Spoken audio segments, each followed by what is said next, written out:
예, 벌써 10월입니다. 한 해 이제 4분의 1만 남은 것 같습니다.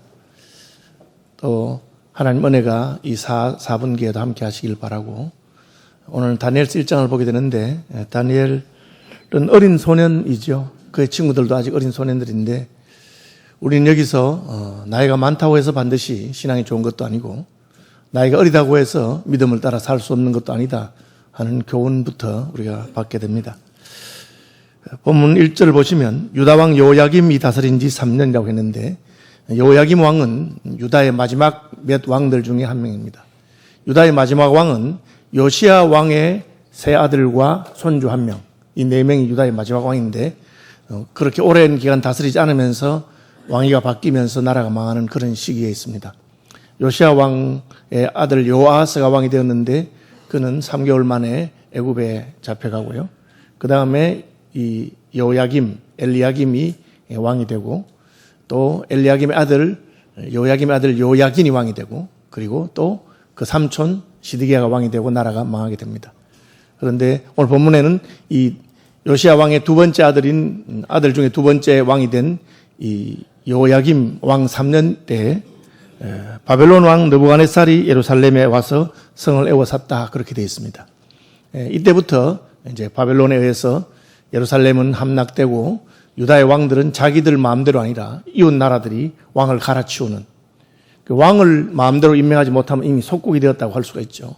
그리고 엘리야김 왕, 요야김이 같은 이름입니다. 엘리야김, 요야김 같은 이름이고요.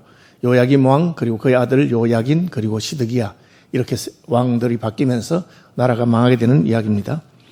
바벨론 왕 느부갓네살이 예루살렘에 이르러 성을 에워쌌더니 예루살렘이 포위됐다는 거죠. 주께서 유다 왕 요야김과 하나님의 전 그릇 얼마를 그의 손에 넘기심에, 그렇게 나라가 망해서 이때 다니엘과 그의 친구들이 바벨론의 포로로 잡혀가게 되는 그런 시기의 이야기를 하고 있습니다. 이 2절에 보시면, 이리 주께서 유다 왕 요야김과 하나님의 전 그릇 얼마를 그의 손에 넘기셨다. 이 말 참 흥미로운 말인데, 바벨론 왕이 예루살렘을 함락하고 바벨론 왕이 요야김 왕을 포로로 잡아갔다, 그렇게 하지 않고 주께서, 이 주라고 하는 말은 여호와 하나님을 가리키는 구약적인 표현입니다.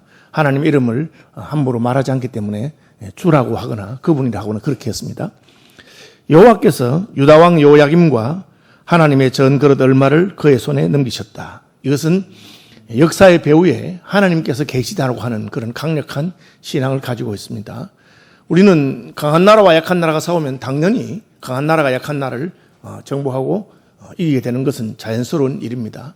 그래서 바벨론은 강한 나라고 유다는 약한 나라이기 때문에 강한 나라가 약한 나라를 침공해서 수치를 당했다, 나라가 망했다, 어려움을 겪었다, 그렇게 할 것 같은데, 이 유다 역사를 기록하면서 하나님의 뜻을 밝히는 이 다니엘서는 그렇지 않고 주께서 유다 왕 요야김과 하나님의 전 그릇 얼마를 그의 손에 넘기셨다, 그렇게 표현하고 있습니다.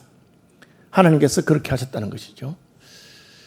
연전에 그 문창극이라고 하시는 분이 국무총리 후보가 되었는데, 그가 교회 장로로서 어떤 모임에 강의를 했는데, 그 강의한 내용 때문에 청문회에서 난리가 나서 사표를 낸 적이 있습니다. 그 강의 내용 중에 이제 문제가 된 게 뭐냐면, 우리나라가 일제에 식민 통치를 받은 것은 하나님의 뜻이다, 그렇게 말했습니다. 그래서 그가 일제에 식민 통치를 받은 게 하나님의 뜻이라 했으니까 이런 매국노가 있는가, 이런 친일파가 있는가, 이런 식으로 몰아붙인 겁니다. 우리 그리스도인들은 그 말이 무슨 뜻인지 알고 있습니다. 그것은 그가 뭐 일본 편을 든 것도 아니고 역사의 배후에는 하나님께서 계신다고 하는 것이죠. 그런 일이 우연히 일어나거나 우리 조선이 힘이 약하고 일본의 힘이 강하기 때문에 우리가 일본의 지배를 받았다, 그런 정도가 아니라 그 일의 배후에 이 우리 민족의 고난 가운데 역사하신 하나님의 뜻이 있었다, 그렇게 한 겁니다. 바벨론에 의해서 유다가 망한 것도 하나님께서 유다를 징계하신 것이라고 할 수가 있습니다. 강한 나라가 약한 나라를 침공했다고 해서 반드시 강한 나라가 약한 나라를 정복할 수 있었던 것은 아닙니다. 유다 왕국의 역사에도 바벨론 못지않게 강력한 나라였던 아수르가 유다를 침공한 적이 있습니다. 히스기야 왕 때입니다. 아수르 왕 산헤립이 그의 군대 장관 랍사게와 함께 18만 5천 명의 대군을 예루살렘에 보냈습니다. 그때도 예루살렘이 포위를 당했습니다. 지금보다 더 위기의 순간이 왔는데, 그때 히스기야가 성전에 가서 하나님 앞에 무릎을 꿇고 간절하게 기도하면서 하나님 이 나라를 살려달라고 했을 때 하나님께서 그 기도를 들으시고 자기의 사자 하나님의 천사를 보내서 아수르 왕의 군대가 18만 5천 명이 하룻밤에 송장이 되었다. 그런 일이 있었습니다. 그래서 강한 나라 아수르가 약한 나라 유다를 공격했지만 정복하지 못한 적이 있었습니다. 왜? 하나님께서 개입하셨기 때문에 그렇습니다. 이번에도 마찬가지입니다. 바벨론이 유다를 공격해 왔는데 이번에는 하나님께서 유다 왕 요야김과 하나님의 전 그릇 얼마를 바벨론 왕 느부갓네살의 손에 붙였다고 그렇게 말한 것입니다.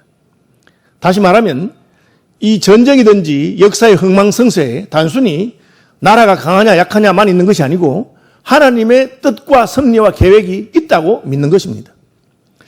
최근에 러시아는 우크라이나를 침공했습니다. 러시아하고 우크라이나가 붙으면 우크라이나가 무조건 지게 되어 있습니다. 왜? 소비에트 연방이 해체될 때 우크라이나에 핵무기가 많이 있었는데 그 모든 핵무기를 다 없애기로 했습니다. 핵무기 없어요. 우크라이나는 지금. 핵무기가 있었다면 공격하지 못했겠죠. 핵무기 없으니까 러시아가 생각할 때는 크림반도 정도만 딱 따먹고 전쟁 끝낼 수 있다고 생각했습니다. 그런데 아직까지 전쟁이 계속되고 있습니다. 왜 그렇습니까?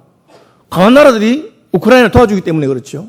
미국이 우크라이나를 도와주고 유럽에 있는 국가들이 러시아가 서진할까 싶어서 무기를 대주고 하니까 약한 나라 우크라이나가 금방 져야 되는데 아직 지지 않고 아직도 지금 싸우고 있는 것입니다. 우리는 그렇게 알고 있죠. 강한 나라하고 약한 나라 붙었지만 약한 나라의 뒤에 누가 있느냐? 약한 나라의 뒤에 미국과 유럽이 있어서 지금 아직까지 전쟁을 하고 있다. 그렇게 생각하고 있는 것이죠. 그런데 보이지 않는 나라가 있습니다. 그 나라가 누구의 나라입니까? 하나님의 나라입니다. 하나님께서는 아수르가 유다를 공격했을 때 유다 편을 들어주었습니다. 그래서 약한 나라 유다는 아수르 왕의 군대 18만 5천 명을 물리칠 수 있었습니다. 이번에는 왜 그랬느냐? 이번에 하나님께서 안 도와주셨기 때문에 그렇습니다. 하나님께서 안 도와줄 뿐 아니라 유다가 멸망하는 것을 원하셨습니다. 왜요? 히스기야 왕 다음에 므낫세라고 하는 아주 악한 왕이 태어났습니다. 이 히스기야는 전쟁에서 기도해서 승리했을 뿐 아니라 자기가 중병이 들어서 죽게 되었을 때 하나님 앞에 눈물로 기도해서 15년간 생명을 연장받았습니다. 그런데 그 연장받은 생명의 15년간 동안에 낳은 살아나서 그 다음에 낳은 아들이 므낫세입니다. 그런데 이 아이를 믿음으로 기르지 못했습니다. 그래서 이 아이가 왕이 되어서 하나님의 마음을 너무너무 상하게 해서 하나님께서 므낫세 때문에 내가 유다를 용서하지 못하겠다 그렇게 하셨습니다. 그리고 므낫세의 뒤를 이은 아몬이라고 하는 왕이 있는데 그 왕도 지독하게 나쁜 왕이었습니다. 그래서 하나님은 이 므낫세와 아몬 때문에 내가 이제는 히스기야 때처럼 살려주지 않고 멸망하게 하겠다. 그게 된 겁니다. 물론 아몬의 아들 요시아는 아주 믿음이 좋은 왕이라서 유다의 종교개혁을 일으키고 했습니다. 그래서 이 요시아의 종교개혁 때문에 요시아 왕 시대에는 하나님께서 유다를 멸망치 않도록 했습니다. 요시아의 아들들 때에 멸망하는 일이 일어나게 된 것입니다. 요시아가 좀 더 잘했으면 좋았을까? 그러나 요시아는 하나님 앞에서 자기 시대에 하나님의 진노를 연기하는 정도는 할 수 있었습니다. 그는 아마겟돈 전쟁, 머깃도 전투에서 죽었습니다. 바로 왕 느고에 의해서 애굽의 왕 바로 느고에 의해서 죽었습니다. 그리고 그 아들들이 줄줄이 이제 왕이 되고 손주가 왕이 되고 아들이 왕이 되고 아들 둘 왕 되고 손주 왕 되고 다시 아들이 왕이 되고 그러면서 나라가 멸망하는 그런 위기에 처하게 된 것입니다.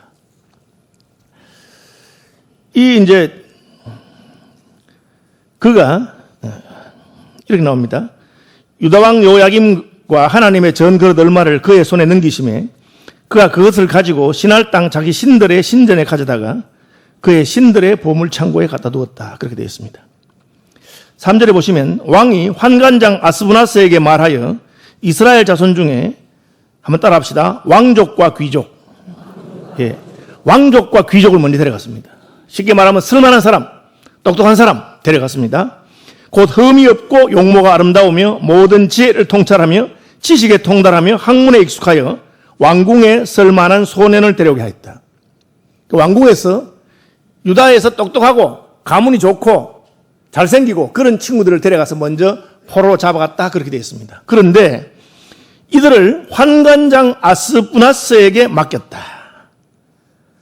그래서 그들을 3년 동안 기르게 하였다 그렇게 되어 있습니다. 환관장이라는 게 뭐냐? 환관이라고 하는 것은 내시를 말합니다. 여러분, 그 사극에 보면 내시 아시죠? 남자지만 남성성을 제거하고, 그래서 여성같이 목소리가 상감마마 하는 사람 있잖아요. 이게 내시입니다.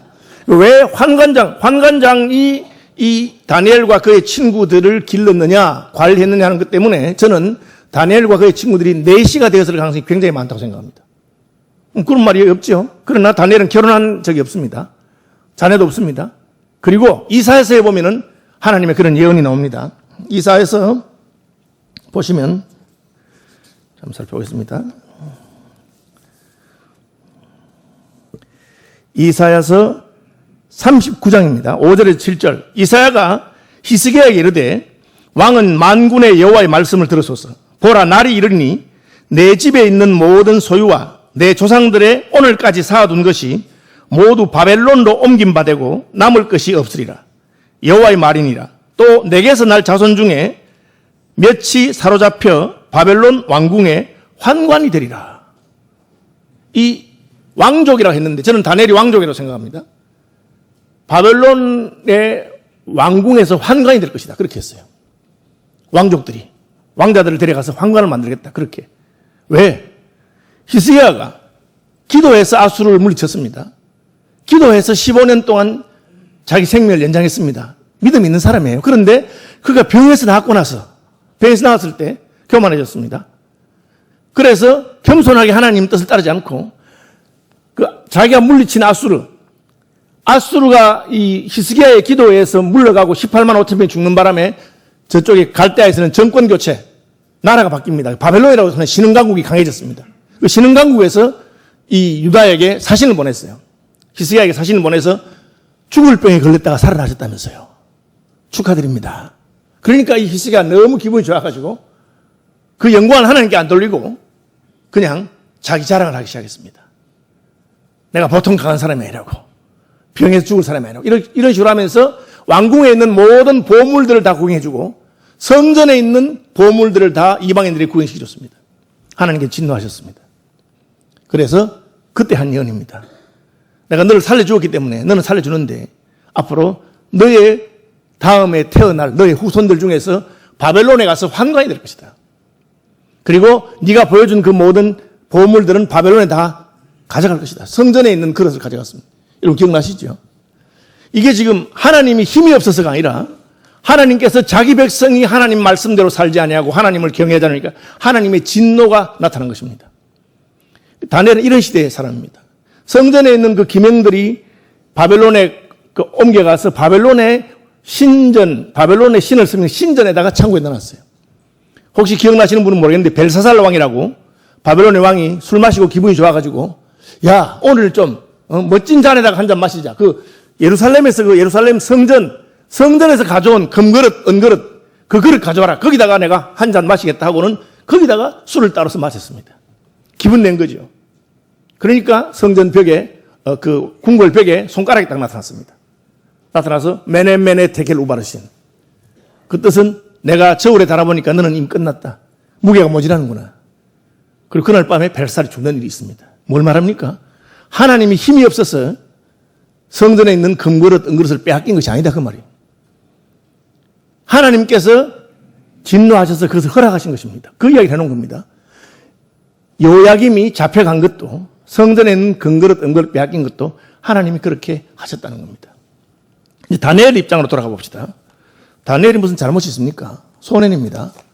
그가 잘못 있는 게 아닙니다. 어른들이 잘못한 거죠. 어른들이 잘못해서 나라가 망했습니다. 그리고 자기는 바벨론의 포로로 잡혀갔습니다. 가니까 환관들이 자기를 다스립니다. 내시가 됐습니다. 여러분, 성경에 의하면, 구약 성경에 따르면 내시라고 하는 사람은 남자가 그 남자의 생식기를 제거했기 때문에 남성성이 상실된 겁니다. 그러면 그것은 온전한 사람이 아니기 때문에 하나님의 성전에 들어갈 수 없습니다. 구약 성경 보시면 그 나옵니다. 남자가 그 성기를 상하게 되면은 성전에 들어갈 수 없다고 되어 있습니다. 왜? 더 이상 생명을 낳을 수 없는 존재이기 때문에. 그것을 상징적으로 보여주는 겁니다. 그래서 여러분 아브라함이 자기 종이 그 바단 아람에 이삭의 아내 리브가를 구하러 갈 때 그 맹세할 때 옛날 개혁 성경에는 그 환도뼈 아래 손을 넣었다는데 이 환도뼈라고 하는 것이 남자의 성기를 상징적으로 표현한 겁니다. 내 생명과 당신의 생명을 걸고 내가 맹세한다 그런 뜻입니다. 아주 상징적인 것이죠. 그래서 아니 내가 포로로 잡혀갔더니만은 거세를 당하고 내시가 되었다. 그 말은 뭐냐? 더 이상 성전에 들어갈 수 없는 존재가 된 겁니다. 종교적으로 폭망한 겁니다. 나라가 망했습니다. 집안이 망했습니다. 포로로 끌려갔습니다. 무슨 희망이 있겠습니까? 몇 년 있으면 회복이 됩니까? 같은 시대에 선지자였던 예레미야가 말하기를 70년이 지나면 하나님께서 다시 회복시켜 주겠다 했습니다. 그런데 여러분 70년이 뭡니까? 끝난 겁니다, 여러분. 내 생애에 내가 무슨 70년 동안 소망이 없다. 그럼 끝난 거예요. 다니엘이 10살에 잡혀갔다 왔죠, 10살에. 그래도 70년 지나면 80세예요. 그럼 이미 내 인생 다 지나간 거예요. 20살에 잡혀갔으면 90살이에요. 그렇죠? 우리가 물론 무기징역 이런 게 있잖아요. 징역 30년, 뭐 50년 하는데 만약 누가 감형 없는 70년 해보세요. 그럼 감옥에 들어갔다 나오면 끝난 겁니다. 다시 말하면 다니엘의 생애는 그걸로 끝난 거예요. 바벨론에 포로로 잡혀가서 고국에 돌아가지 못하고 70년 지나서 늙어서 영감이 될 때까지 그렇게 될 거다. 그렇게 간 겁니다. 이방 땅이죠. 3년 동안 왕궁에서 공부를 했는데 뭘 공부했느냐? 유대인들은 공부를 합니다. 아이가 소년이 되면 공부를 하는데 뭘 공부하느냐? 토라라 그래서 율법을 공부합니다. 모세오경이죠. 하나님 말씀을 공부하고 요즘같이 무슨 수학 공부하고 그렇게 영어 하는 게 아닙니다. 그런데 바벨론 궁궐에서 뭘 가르쳤느냐? 물론 바벨론 문화와 바벨론 언어를 가르쳤을 것이고 바벨론 궁궐에서는 점성술, 그 다음에 꿈 해몽법. 왜?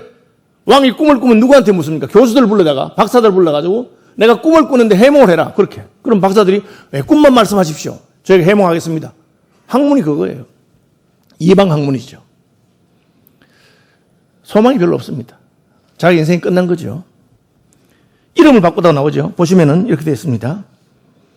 환관장이 그들의 이름을 고쳐 다니엘은 벨드사살이라 하고 하나냐는 사드락이라 하고 미사엘은 메삭이라 하고 아사랴는 아벳느고라 했더라. 다니엘 할 때 엘이죠. 그죠? 미사엘 할 때 엘이죠. 하나냐 할 때 야. 그죠? 아사랴 할 때 야. 엘은 뭐냐? 임마누엘 할 때 그 엘입니다. 하나님이라는 뜻이죠. 야는 뭐냐? 할렐루야 할 때 그 야입니다. 여호와라는 뜻입니다. 하나님의 이름을 넣었어요. 하나님이 통치하신다. 하나님이 판단하신다. 하나님이 이해하신다. 이스라엘, 하나님 이해, 그런 뜻입니다. 우리 이름만 봐도 예수 믿는 애인가 좀 생각이 들잖아요. 이름은 무슨 은혜다. 제가 교회 다니는 애인가? 그렇게 생각하잖아요. 무슨 요즘식으로 하은이다. 하나님 은혜인가? 그렇게 생각하잖아요. 이름이 하은인데, 이름 바꿔가지고 무당이라 해라. 그거 안 좋잖아요. 그렇게 한 겁니다. 이 벨드사살, 무슨 사드락 할 때 다 그 바벨론의 신들의 이름을 넣은 겁니다. 아벳느고 할 때, 느고라고 하는 신들의 이름입니다. 기분 좋겠어요? 전혀 기분이 안 좋습니다. 근데 어떻게 해요? 이름은 내가 부르는 게 아니고 남이 나를 부르는 겁니다. 여러분 군대 가면은 지금부터 너는 이름도 없어. 너는 지금부터 번호야 23번 올빼미 따라해봐. 그럼 23번이 되는 거야. 목사님은 군대도 안 갔다 놓고 그런 걸 하시면. 저 3번 갔다 왔습니다, 군대. 오래 안 있어서 그렇지. 저 훈련은 3번 받고. 저도 6회 훈련 다 했어요. 6회 훈련 하니까 조교하는 말이, 너희들은 지금부터 이름도 없고 번호로 부르는 거야. 1번, 2번 불러봐 하고, 23번 올빼미, 도와준비 끝, 이런 식으로 하는 거예요. 그러면 올빼미가 되는 거예요, 내가. 기분이 안 좋죠. 이제부터 내가 사람 취급이 아니고 물건 취급받는구나, 이렇게 생각하는 거죠. 바벨론에 갔는데, 다니엘인데, 벨드사살, 벨이라고 하는 우상 이름으로 벨드사살이 불러라. 창식의 명 아닙니까? 우리나라도 일제시대 때 일본 이름 바꾸니까 얼마나 기분이 나빴겠어요. 많은 사람들이 저항했습니다. 결국 바꿨죠. 왜? 힘이 없으니까. 약한 백성들이 나라에서 바꾸라면 바꿔야지. 할 수 없이 이름 바꾸고 그래서 사는 겁니다. 기분 좋은 사람은 아무도 없어요. 그럼 어떻게 합니까? 자포자기죠. 다니엘이 어떻게 했습니까? 자포자기 안 했습니다. 믿음을 지켰죠. 여기 보면 왕의 음식과 그가 마시는 포도주에서 왕의 진미로 3년 동안 먹으라 그랬어요. 이게 무슨 뜻이냐? 혹시 여러분 만한전석이라고 들어보셨는지 모르겠어요. 만한전석. 이 만은 만주를 말합니다. 한은 중국을 말하죠. 명나라 때. 명나라가 망하고 당, 송, 원, 명, 청 그렇잖아요. 청나라가 있었습니다. 명나라가 망하고 청나라가 했는데 이 명나라의 신하들이 청나라의 왕, 나라는 망했지만 청나라 황제 밑에서 벼슬을 안 한다니까 똑똑한 사람 아무리 불러도 안 오는 거예요. 감옥에 가도 안 오는 거예요. 그러니까 이 강희자라고 아주 똑똑한 청나라 황제가 그 벼슬 안 해도 좋으니까 그냥 와라 해가지고 왕이 잔치를 베풀었습니다. 잔치를 베풀면서 만주족 그리고 한, 명나라에 맛있는 음식 다 해서 1000가지 음식을 1000가지를 깔아놓고 다 대접했습니다. 그러니까 청나라의 신하들이 임금 황제 왜 그러십니까? 저놈들 말이야 말도 안 듣고 우리 오랑캐라 하면서 오지도 않는데 그놈들한테 대접할 이유가 뭡니까? 그 유명한 말이 그입니다. 그러니까 먹은 놈하고 죽은 놈은 말이 없다. 미기 놓으면 다 된다는 거예요. 그러니까 와보니까 먹으니까 이 만주 음식도 먹을 만하거든. 만주도 괜찮은가? 그래서 그때부터 이제 하나씩 둘씩 청나라에 와서 기용하는 그렇게 했다는 그 유명한 그 고사 이야기입니다. 뭐냐? 바벨론에 포로로 잡혀가서 고생하고 있는데 왕궁에서 똑똑한 놈들 불러대놓고는 왕의 진미를 먹입니다. 그게 뭡니까? 일종 회유책입니다. 좋은 거 먹고 너 앞으로 나한테 충성해라. 그겁니다. 그런데 나라가 망했지요. 내시가 됐지요. 이름도 바꿨지요. 소망이 없습니다. 그럼 다니엘을 어떻게 했느냐? 다니엘과 세 친구들은 흔들리지 않았다. 그 말입니다. 왜? 나라는 망했어도 하나님은 살아계신다. 그것이 다니엘의 믿음입니다. 내가 비록 환관이 되었지만 하나님은 나와 함께 계신다. 여러분, 우리가 이제 살아가는 동안에 역사의 이 굴곡과 오르막 내리막 있잖아요. 우리나라가 일제에서 침공을 나가던 그런 시대에, 나라가 망하던 시대에 내가 태어날 수 있습니다. 그러니까 나는 평생 독립운동한다고 가난하고 헐벗게 자식들 공부도 못 시키고 그런 시대에 살 수도 있습니다. 아주 가난한 시대에 태어나서 밥 한 번 배불리 먹었으면 하는 시절에 태어날 수도 있습니다. 그렇죠? 옛날 얘기도 아니에요. 제 어릴 때는 제 기억에 검정 고무신 신고 다녔어요. 뭐 검정 고무신 같은 걸 누가 신겠습니까? 요즘 같으면. 근데 그것도 여러분 검정 고무신 새신 사면 애들 안 볼 때는 맨발로 다니다가 애들 보면 신고 좀 덜 따르라고.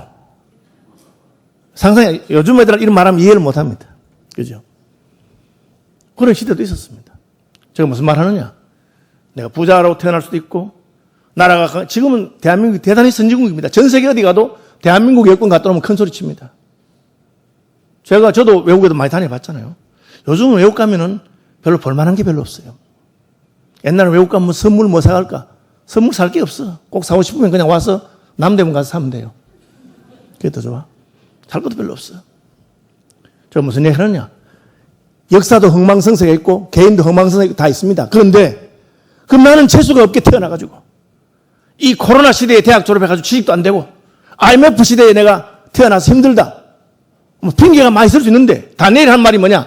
그런 거 아무 상관없다는 거예요. 나라가 망해도 내가 내시가 돼도 바벨론에 포로 잡혀가도 하나님 살아계신다. 내가 하나님을 향한 신앙을 잃지 않는다면 아무 상관없다. 그걸 다니엘이 한 겁니다. 기죽을 필요도 없고 나는 그냥 산의 진미를 못 먹어도 괜찮고 하나님 앞에서 내 중심과 주님을 향한 내 신앙을 지키고만 있으면 주님이 나를 붙들어 주신다. 그게 다니엘서가 말한 겁니다. 우리나라 말에 먹고 죽은 귀신은 때깔이 좋다 그래가지고 잘 먹어야 좋다. 그건 맞는 말입니다. 세상적으로. 그러나 다니엘이 말한 건 뭡니까? 고기 못 먹어도 산의 진미를 못 먹어도 물과 채소만 먹어도 얼굴이 더 빛날 수 있다. 그렇게 말하는 겁니다.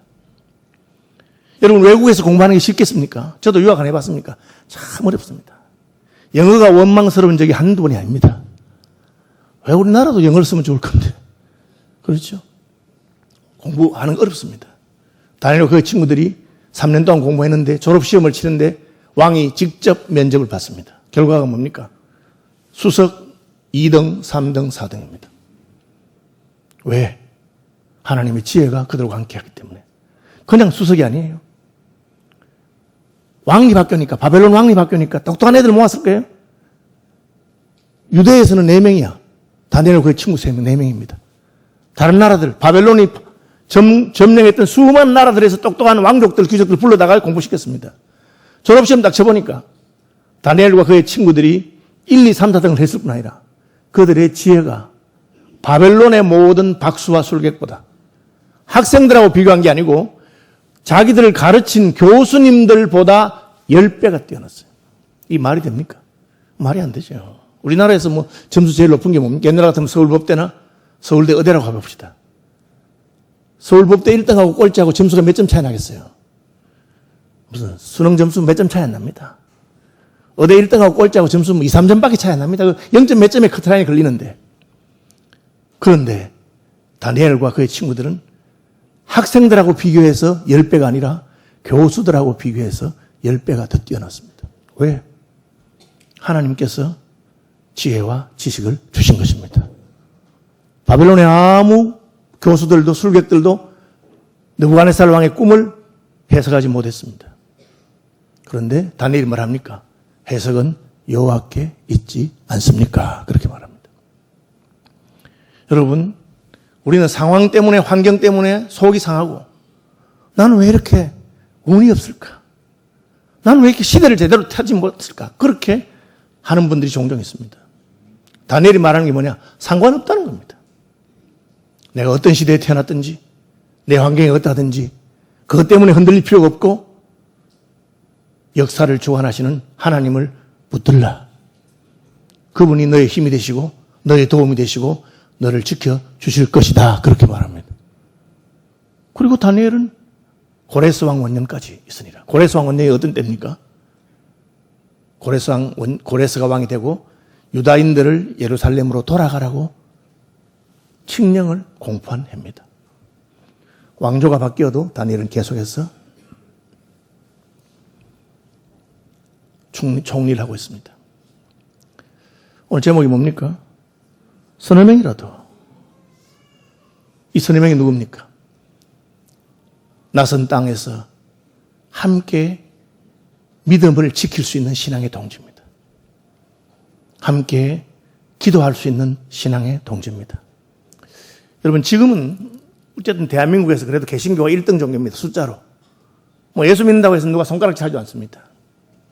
한국에 처음 복음이 들어왔을 때 예수 믿으면 이것들이 제사도 안 지내고 쏜 쌍놈이라고. 명절이 되면 얼마나 구박을 받았는지 모릅니다.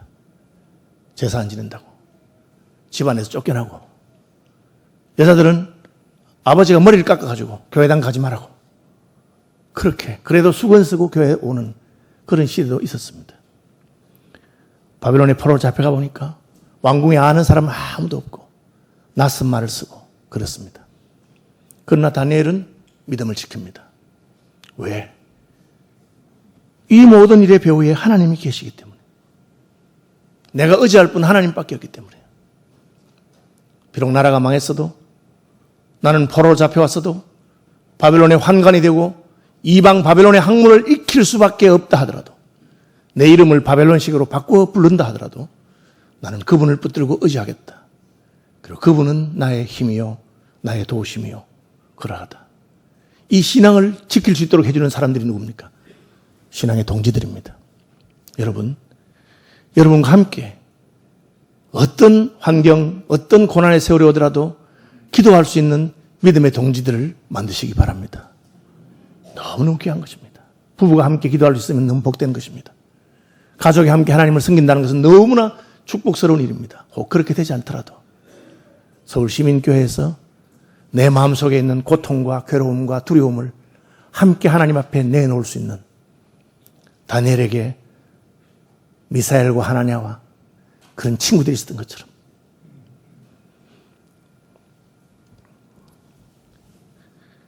신앙의 동지가 있으면 너무 좋겠습니다.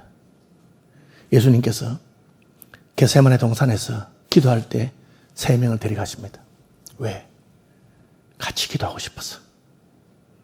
같이 기도하고 싶어서. 그런데 기도하자면 자지요. 그럼 혼자라도 예수님 기도하시고 밤을 새우시고 십자가를 지었습니다. 근데 예수님 같은 분도 겟세마네 동산에 가면서 너희가 1시간도 나와 함께 깨어서 기도해 주지 못했느냐.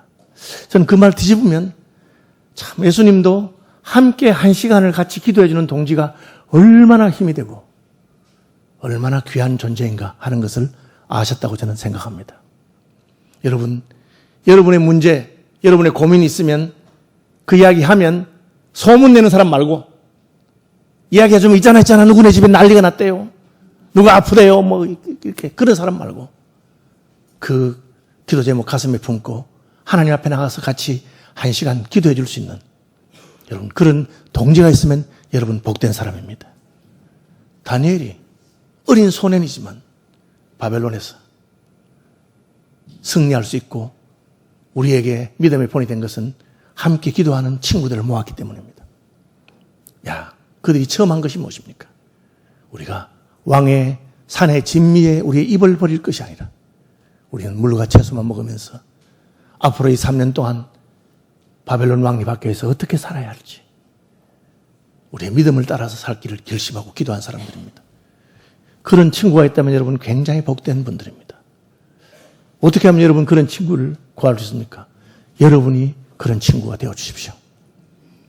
여러분의 가족에게, 여러분의 순원들에게, 여러분 전도회 회원들에게, 교회에서 이웃자리에 앉은 사람들에게 내가 그를 위해서 친구가 되어주면 그도 내게 그렇게 합니다. 저는 부모님이 살아계실 동안에는 저를 위해서 평생 간절히 기도하셨다고 믿습니다. 그분들의 기도가 저를 이날까지 오겠다고 믿습니다. 부모님이 돌아가신 다음에도 제게는 지금도 날마다 나를 위해서 기도해주는 신앙의 동지들이 있습니다. 얼마나 힘이 나는지 모릅니다.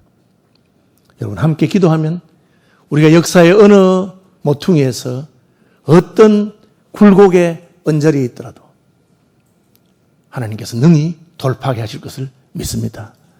여러분 기도하는 사람, 함께 기도하는 동지들 그런 분이 되시고 그런 분들을 모으시기를 주님의 이름으로 축복합니다.